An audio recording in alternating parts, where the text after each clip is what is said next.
Hello, everybody. My name is Sylvain Rochon, and I'm continuing my series of Engineering Paradise. I'm still writing the second book of the series.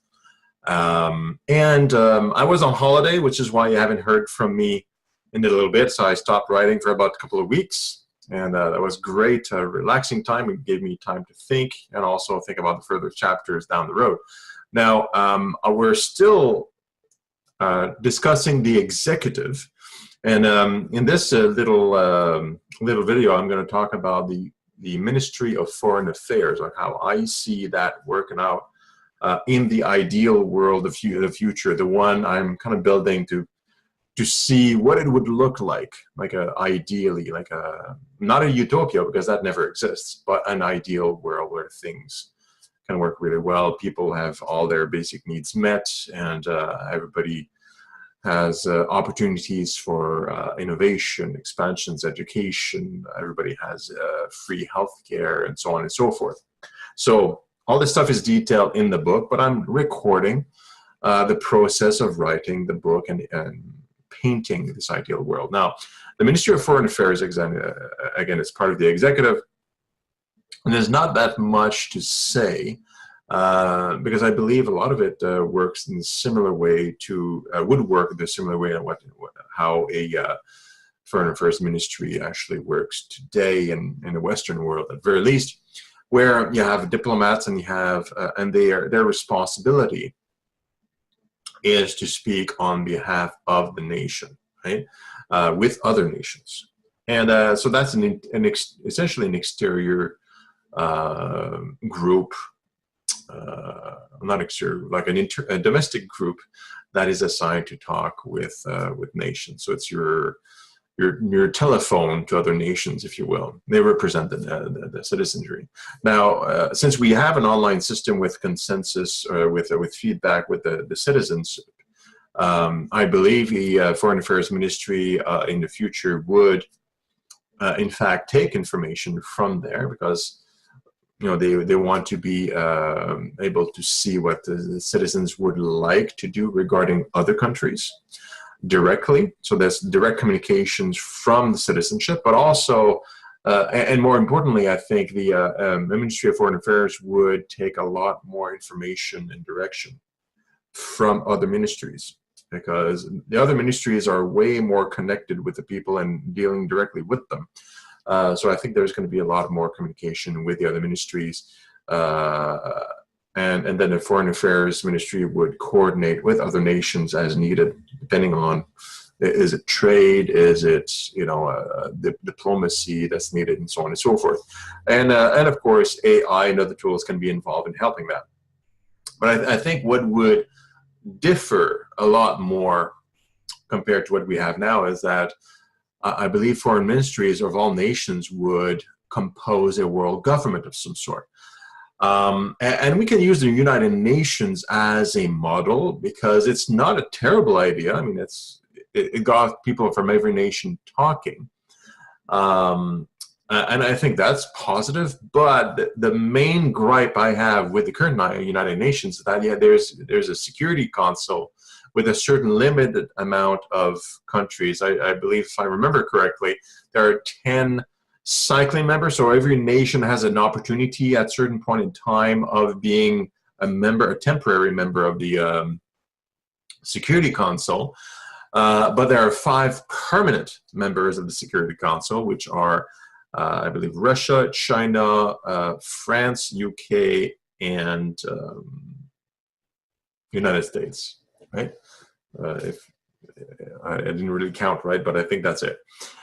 And Security Council members have veto rights, and they have right to just kind of cancel any kind of decision, even though everybody else may agree. There are circumstances where they can just veto. And that is absolutely unacceptable in an ideal future. You shouldn't have any nation, no matter how strong they are economically or militarily or whatever it is, to be unequal from the others. So that does not work. We have to have absolute equality and discussions for all nations, like no matter what. again, you can't have a nation lord over the others, because what happens is that even though the population themselves may be very comfortable with basic needs met, if they have an edge on the others, it's going to create opportunities for abuse. And you don't need that to be there. You don't need to have these opportunities to be there, or these inequalities to be there, even though we have the best intentions. So I think we can reform a world government that does not have a kind of a leadership council. And it can be very diplomatic. It can be very undemocratic based. So voting, a lot of what the UN does is actually not bad, even though it's extremely slow and has very little power. But that's okay. A world government shouldn't be dictating policy for all the nations of the world.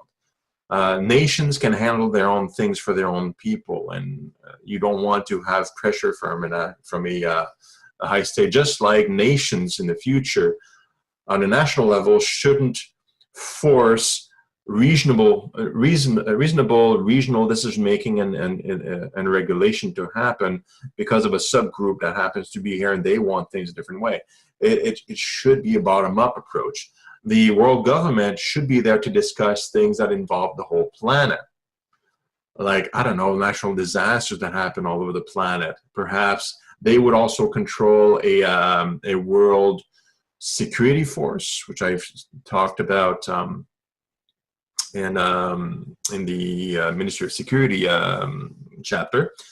And they would be able to use that to defend citizens of any nation against other nations. So to make sure that the citizens are protected, because the goal of anybody in governance in the ideal world should be to preserve the rights and freedoms and security of the citizens.